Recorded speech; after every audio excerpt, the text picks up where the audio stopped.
네, 반갑습니다. 네. 이 부족한 사람이 여러분과 함께 하나님께 예배하게 되어서 대단히 기쁩니다. 저는 1977년에 신학생 시절부터 담임 목회를 했습니다. 그래서 그러다가 2016년에 목사 은퇴를 했습니다. 전남노회 은퇴 목사입니다. 40여년 교역자, 공식적인 교역자 생활을 했지요. 대부분 시간은 신학교에서 선생으로 지내긴 했는데요. 81년에 장로회 신학대학 교수 일을 시작해서 중간에 한 10여 년 떠나 있긴 했습니다마는 2012년 1학기로 물러났습니다. 현직을 떠나 있는데 이렇게 불러주셔서 영광스럽고 설교하게 되어서 매우 감사합니다. 오늘 추수감사 예배를 드리는 여러분에게 우리 그리스도의 평화가 가득하기를 진심으로 빌어 맞이 않습니다. 이 시간 본문 말씀이 들어있는 신명기는 애굽, 요즘 말로 하면은 이집트지요. 이집트를 빠져나온 이스라엘 백성이 약속의 땅 가나안에 들어가기 직전에, 지금은 이제 요르단 지역이죠. 직전에 모압 땅에서 하나님이 모세를 통해서 주신 말씀을 모아둔 책입니다. 26장은 그 책 뒷부분에 속하지요. 조금 전에 읽기는 11절 한 절만 읽었습니다마는 사실은 1절부터 11절까지가 설교 본문입니다. 그리고 제가 설교한다기보다는 이 본문을 여러분과 함께 몇 부분을 나누어서 찬찬히 읽어 가겠습니다. 또 몇 군데 다른 말씀도 읽으면서 하나님 우리에게 하실 말씀에 귀 기울여 보려고 합니다. 먼저 1, 2절을 보십시다. 1절을 제가 읽고 2절을 여러분이 읽어주시면 고맙겠습니다. 앞에 자막을 보셔도 좋고요. 이 복사지를 보셔도 좋습니다. 네 하나님 여호와께서 네게 기업으로 주어 차지하게 하실 땅에 네가 들어가서 거기에 거주할 때에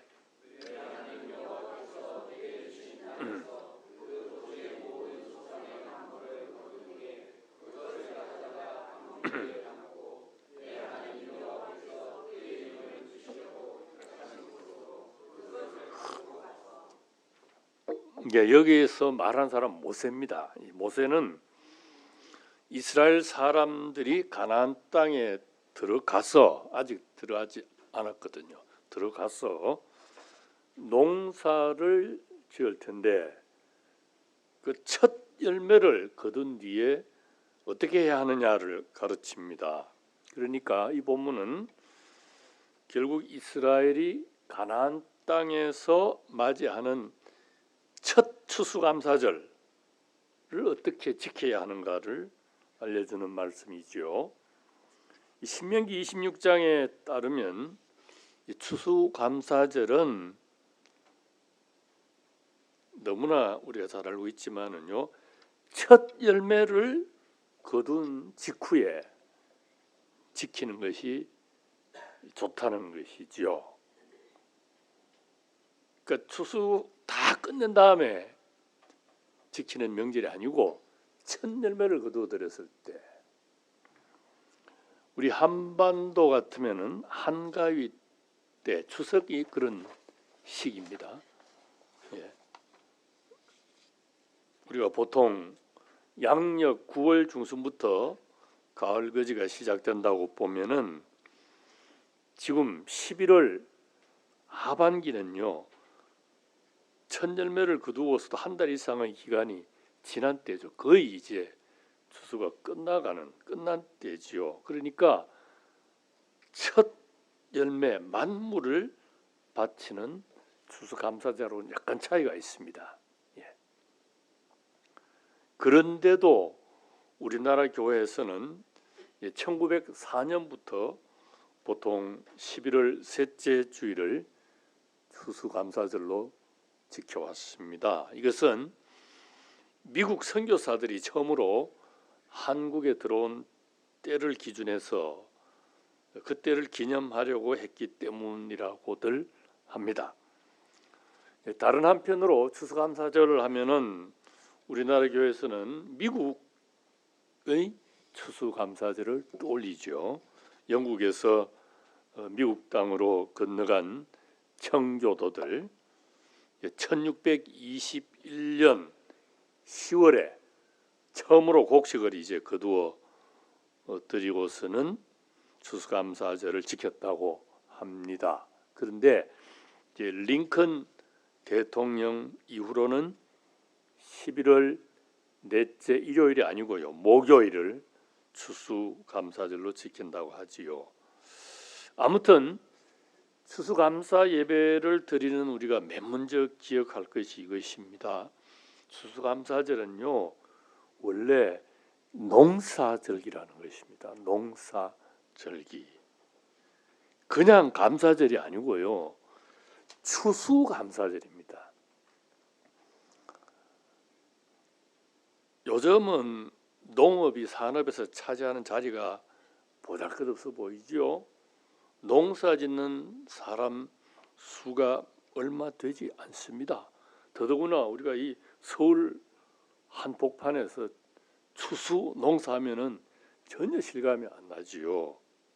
그래서 이 추수감사절을 일반적으로 지난 한 해 동안 하나님이 각자 또 우리 각 가정의 교회 또 나라의 세상에 베풀어 주신 일반 감사의 기회로 여기고 있지요. 그렇지만 추수감사절은 뿌리를 따지면은 한 해 농사 지어서 여기 조금 열매도 있고 한데요, 열매를 거두게 해주신 그 은혜를 기억하면서 하나님께 감사하는 절기지요. 여기서 여러분 이제 두 번째 본문을 읽어보려고 하는데요, 창세기 2장 5, 6, 7절을 한번 읽겠습니다. 5절을 제가 읽고 6절을 여러분이 읽고요, 7절은 같이 읽겠습니다. 여호와 하나님이 땅에 비를 내리지 아니하셨고 땅을 갈 사람도 없었으므로 들에는 초목이 아직 없었고 밭에는 채소가 나지 아니하였으며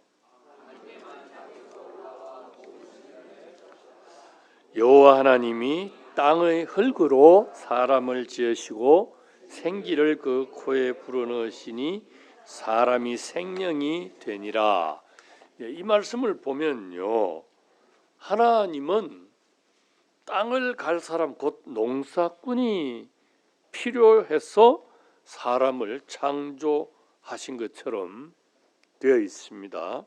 뒤집어 말씀드리면 하나님은 사람을 땅을 가는 존재, 농사꾼으로 창조하셨다는 말씀이 되거든요. 이 점은 창세기 2장 15절에서도 잘 드러납니다. 같이 읽어보실까요?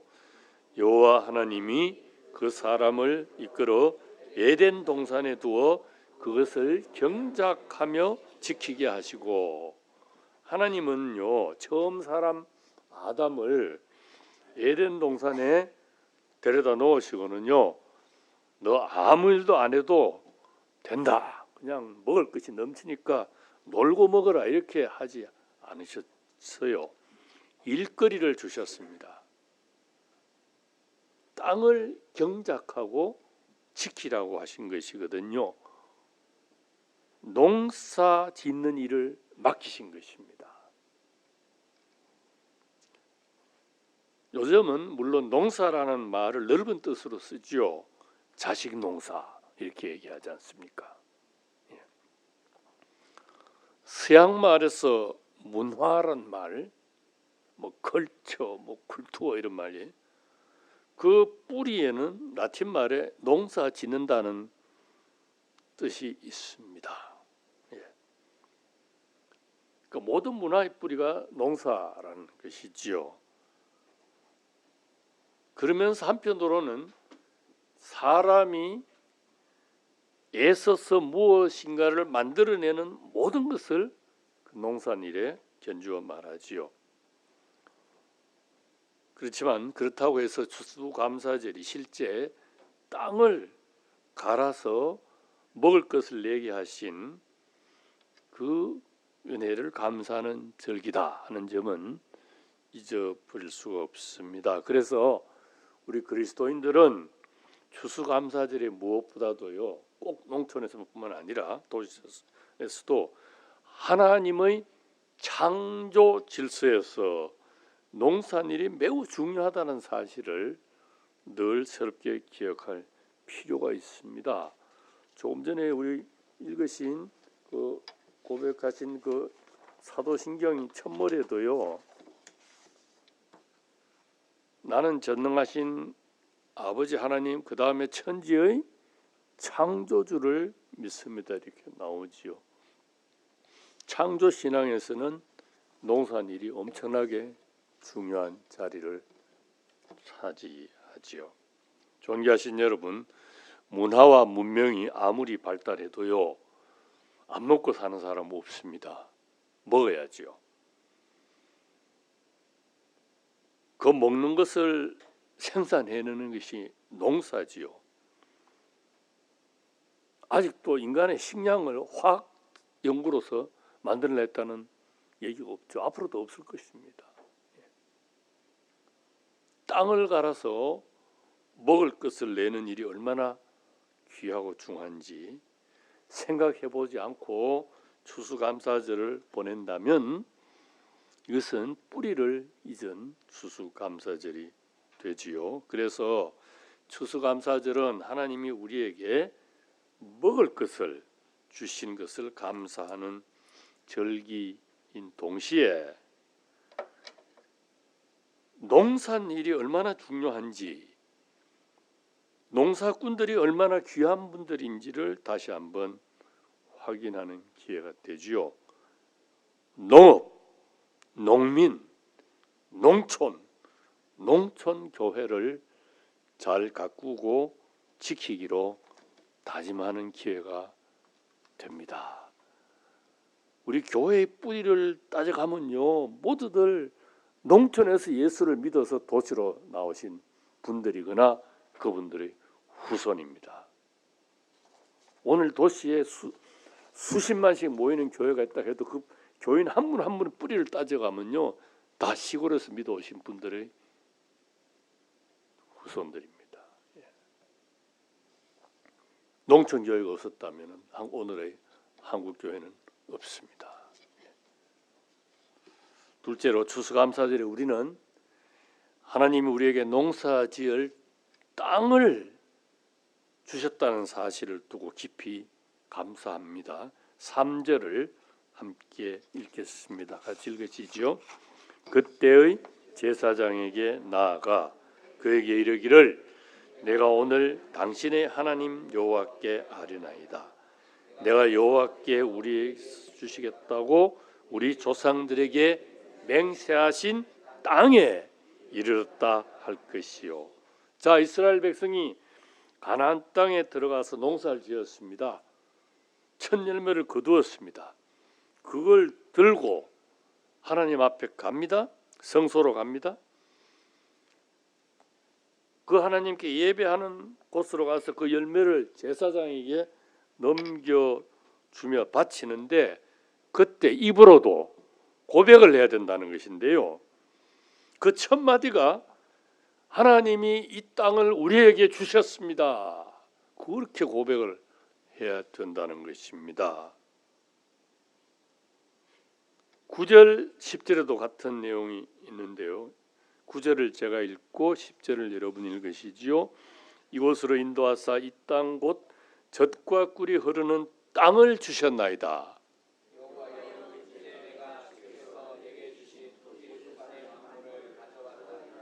예, 땅을 주셔서 농사를 지어서 열매를 얻었습니다. 토지 소산의 만물을 가져왔어요. 정신 노동의 결과를 가지고 온 것이 아니고 지금 사실 농사도 제대로 지으려면요 머리를 많이 써야 돼요. 육체 노동만 아니거든요. 존귀하신 여러분, 농사는요 땅이 있어야 할 수 있는 일이죠. 공중에서 농사 지을 수 있어요? 옛 이스라엘 백성은 가나안 땅에서 첫 갈거지를 해서 만물을 하나님께 바칠 때 하나님이 저에게 땅을 주셨군요. 그 고백을 먼저 했다는 것이죠. 해야 한다고 좀 가르친 것인데, 그처럼 오늘 우리도 땅의 소산에 대해 감사드리기에 앞서서 하나님이 우리에게도 농사지을 땅을 주셨다는 사실을 깊이 기억하고 감사할 줄 알아야 되죠. 땅은 그냥 투기의 대상만이 아닙니다. 여러분, 농사지을 수 있는 땅은요 저절로 있는 것이 아닙니다. 아마 외국 다녀보신 분들이 많으시겠지만은요 우리나라 땅만큼, 이 한반도의 땅만큼 농사짓기 좋은 땅은 세계에서 찾아보기가 힘들다고 하지요. 저도 두 군데 시골 교회를 맡아 담임한 적이 있습니다. 아까 말씀드린 대로 70년대 후반에는 충북 보은 산촌교회에서 몇 해 목회를 했고요. 90년대에는 전남 나주에 농촌교회를 담임했습니다. 그때 농사일에 밝으신 선배 교육자가 해주신 말씀이 생각나요. 요즘은 미세먼지 때문에 온 나라가 시끄럽죠. 인도도 막 난리가 났더라고요. 원래 우리 한반도의 공기에는요, 아마 이 전문가가 계실지 모르겠습니다만은 사람 눈에는 거의 안 보이지만은 농산일과 우리 몸에 매우 이로운 미생물들이 무지하게 많다는 거야, 한반도에는요. 그래서 이 땅에서 생산되는 농산물의 질이 높고 맛이 아주 좋다는 것입니다. 죄송합니다. 제 전화기 좀 안 꺼져서 그런 것 같은데. 저는 그 얘기를 또 깜짝 놀랐습니다.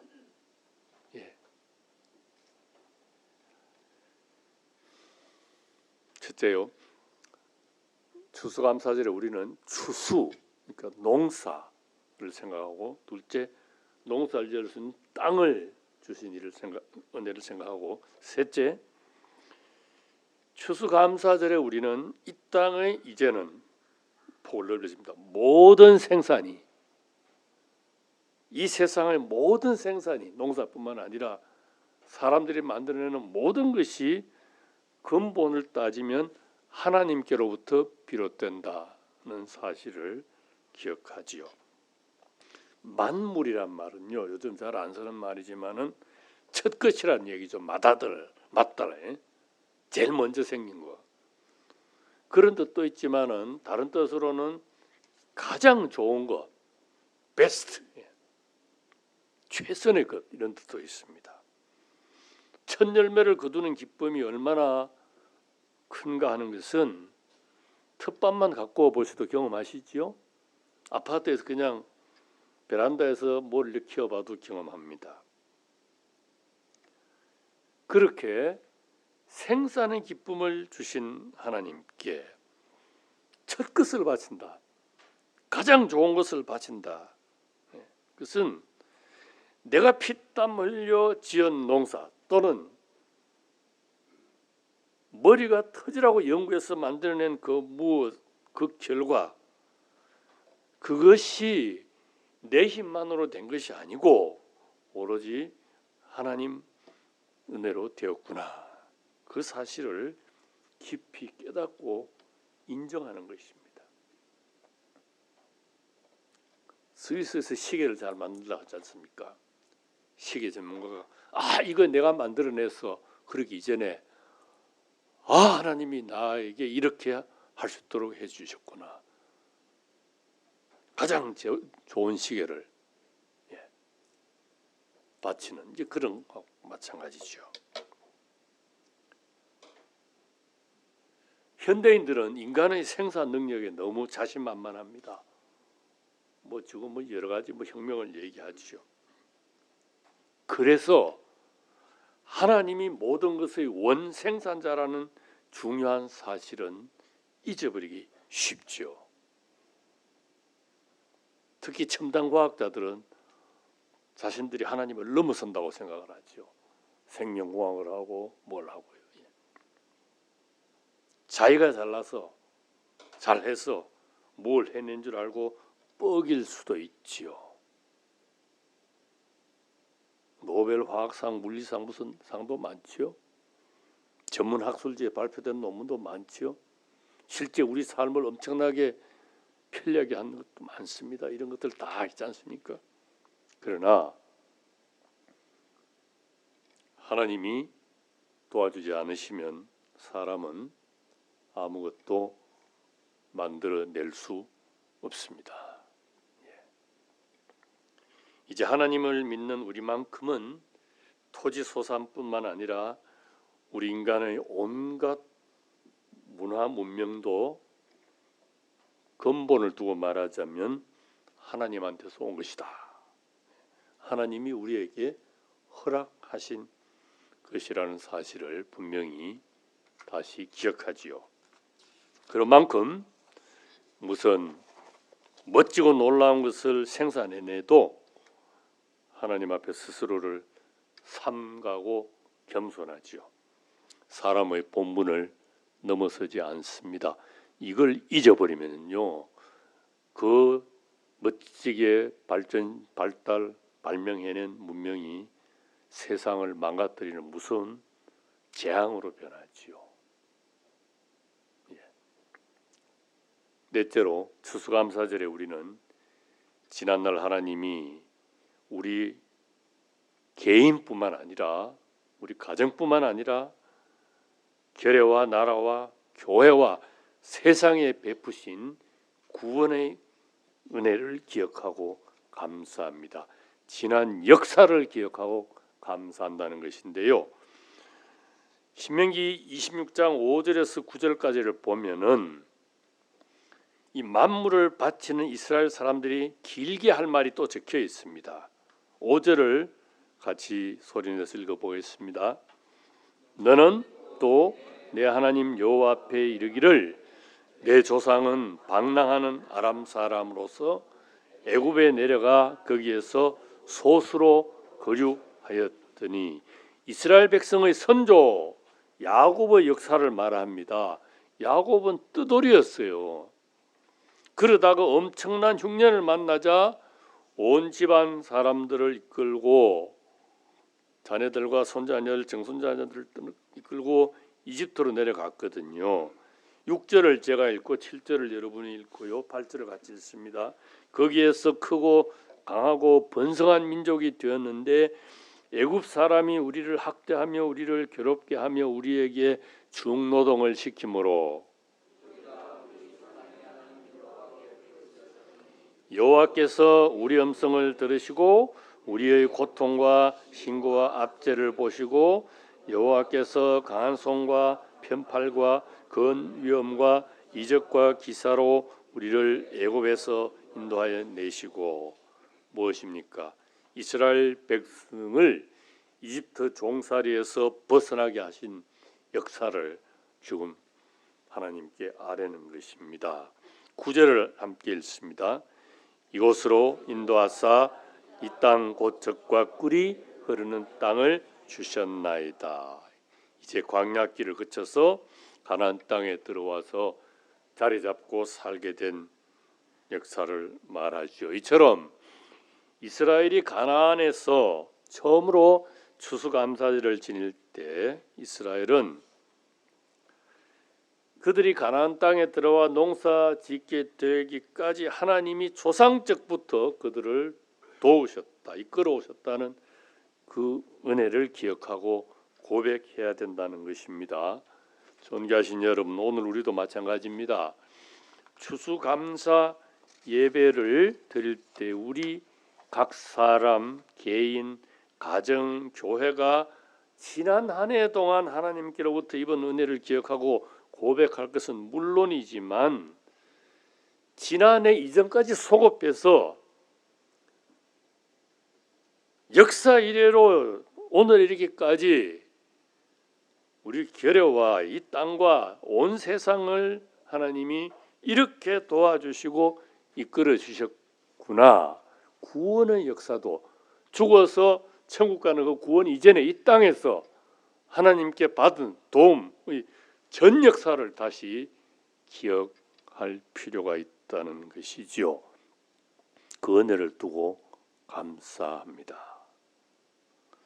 지난날 우리 개인과 가정과 교회와 나라가 잘한 일이 있다면요, 다시요, 그것은 내가 잘나서 우리가 잘나서 된 것이 아니고, 물론 나도 우리도 피땀 흘려 일했지만 오로지 하나님의 은혜로 이루어진 것임을 잊지 않는 것이죠. 무엇을 뽐내고 자랑하기보다는 그렇게 놀랍도록 큰 은혜 베푸신 하나님의 은혜에 제대로 응답하지 못했구나, 또는 잘못한 것은 없는가, 하나님의 영광을 가린 적은 없는가를 살피며 조심하지요. 사실 우리 개인과 가정과 교회와 사회와 나라와 세상에는요, 크고 작은 문제가 산처럼 쌓여 있습니다. 그렇지만 우리가 오늘까지 살아있는 것은 오로지 하나님 덕택이죠. 그래서 추수감사절에 우리는 여전히 문제 있는 자신과 가정과 교회와 교회와 세상을 그저 사랑으로 지키시고 도우시고 이끌어 주신 하나님의 은혜와 사랑을 기억합니다. 그 은혜를 힘입어 우리 믿음을 새롭게 굳게 하기로 다짐합니다. 우리 찬양대에서 감사 메들리를 하셨잖아요. 그 마지막 찬송이 굉장히 유명한 찬송이거든요. 다 감사드리세. 마지막 다섯째로, 추수감사절은 단순히 하나님께 감사 예배 드리는 것으로 끝날 수가 없습니다. 하나님이 주신 기쁨, 즐거움을 어려운 이웃들과 함께 나누는 기회인 것이죠. 10절을 제가 읽고 11절 여러분이 읽습니다. 여호와여, 이제 내가 주께서 내게 주신 토지 소산의 만물을 가져왔나이다 하고 너는 그것을 내 하나님 여호와 앞에 두고 내 하나님 여호와 앞에 경배할 것이며,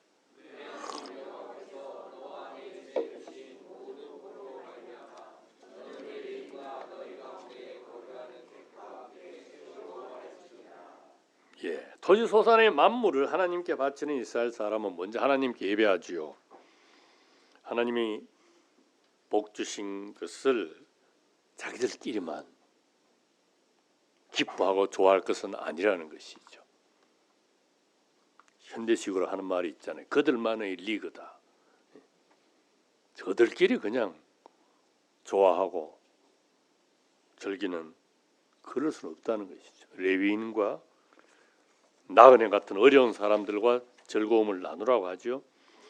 이스라엘 사람들이 가나안 땅에 들어왔을 때 하나님은 지파마다, 집안마다 땅을 나누어 주셨어요. 생활의 근거지로 삼게 하신 것인데, 레위 사람들에게는 그 땅을 나눠 주시지 않으셨습니다.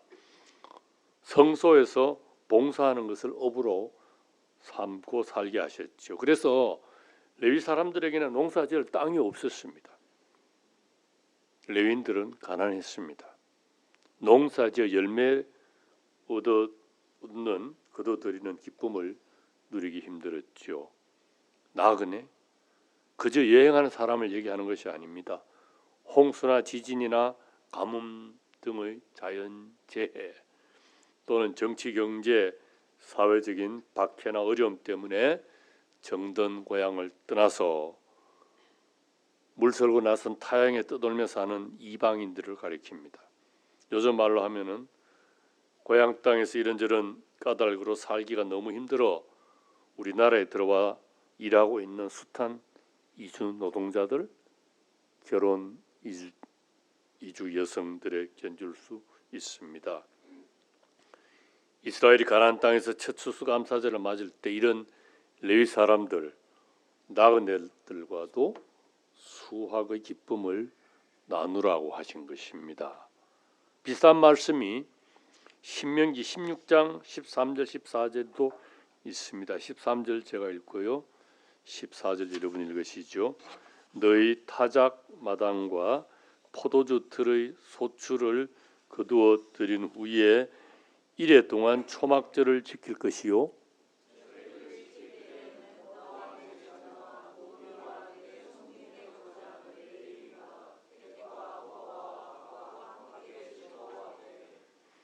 예, 지금 우리가 지금 쭉 읽은 26장은요. 이스라엘 백성이 가나안 땅에 들어와서 처음으로 지키는 추수감사절이죠. 처음으로 첫 열매. 지금 여기 16장은 좀 다릅니다. 초막절입니다. 오늘 일부 예배 설교 본문하고 마찬가지인데요. 레위기 23장이 마찬가지인데요. 이것은 이스라엘 달력으로 7월 하순 우리식으로 말하면 한 양력 한 10월 초순쯤 되는 그러니까 추수 끝난 다음에 하는 절 지키는 절기인데요. 아무튼 이 초막절을 지킬 때도 이스라엘 백성들은 자기들끼리만 기뻐하며 예배할 것이 아니라는 것입니다. 노비들, 사람 취급도 못 받던 노예들, 레위 사람들, 그 다음에 다시 이방 나그네들, 그 다음에 부모 없어 처음 내받는 아이들 또는 지켜줄 남편을 잃은 여인들처럼 어려운 처지에 있는 사람들도 같이 이 생산의 기쁨을 누리도록 하라고 하신 것이죠. 여러분 오늘 우리는 우리의 추수감사절을 우리처럼 기쁨을 누릴 수 없는 이웃들 그들에게 위로와 격려의 그들을 위로하고 격려하는 기회로 삼을 수 있습니다. 제가 지금 목이 이런 것이요. 지난 한 주간 동안에 중환자 때문에 정신이 없었어요. 오늘 예배 보러 오기 전에도 병원에 갔다가 왔는데요. 지금도 이 순간에 우리는 앉아서 예배하지만은 사투를 벌이는 환자들이 있어요. 병원에서. 예. 그 가족들이 있고요. 이렇게 우리는 기쁨을 누리지만은 누릴 수 없는 그 사람들을 위로하고 격려하는 기회가 되도록 하라는 가르침이지요. 우리는 이 시간 이렇게 지난 한 해 동안 하나님 우리에게 베풀어 주신 이런저런 은혜 또 지난 한 해뿐만 아니라 이제까지 베풀어 주신 사랑을 기억하고 감사하고 찬송합니다. 그렇지만 내가 건강할 때 아픈 사람을 생각해야 되고 내가 성공할 때 실패해서 쓰라린 눈물을 흘리는 사람을 기억하는 것이 그리스도인들이지 않습니까? 우리처럼 여러 가지 사정으로 그렇게 기뻐하고 감사하고 찬송할 수 없는 분들을 잊을 수가 없지요. 예. 자, 함께 즐거워할지니라 5가지를 말씀드렸는데요. 가지수가 많지만 내용은 상식적이죠. 첫째, 추수감사절에 우리는 농산일 또 농촌의 귀중함을 잊지 않습니다. 둘째, 하나님이 우리 교회에게도 농사지을 땅을 주신 것을 기억하고 감사하지요. 셋째, 우리가 피땀 흘려 만들어낸 모든 것을 하나님의 선물로 알고 감사합니다. 넷째, 하나님이 우리 개인, 가정, 교회와 교회와 사회를 오늘에 이르도록 지키시고 도우시고 이끌어오신 그 역사를 기억하면서 감사합니다. 마지막 5째로 하나님이 우리에게 주신 기쁨을 어려운 이웃들과 나누며 함께 즐거워합니다. 2019년 추수감사절도 우리와 우리 이웃들에게 정말 뜻깊고 복된 절기가 되기를 바라면서 말씀을 맺습니다. 기도하겠습니다. 하나님, 올해도 추수감사절을 맞게 해주시니 감사합니다. 농사 지을 땅을 주셔서 감사합니다. 농산물을 생산하게 하시니 감사합니다. 지난날 또 오늘까지 베풀어 주신 온갖 은혜를 기억하게 하시니 감사합니다. 저희도 주님의 뜻을 따라 함께 즐거워합니다. 오늘 즐거움을 느낄 수 없는 사람들을 기억합니다. 그들을 위로하시고 격려해 주시기 바랍니다. 저희를 이끌어 주십시오. 예수님 이름으로 기도합니다. 아멘.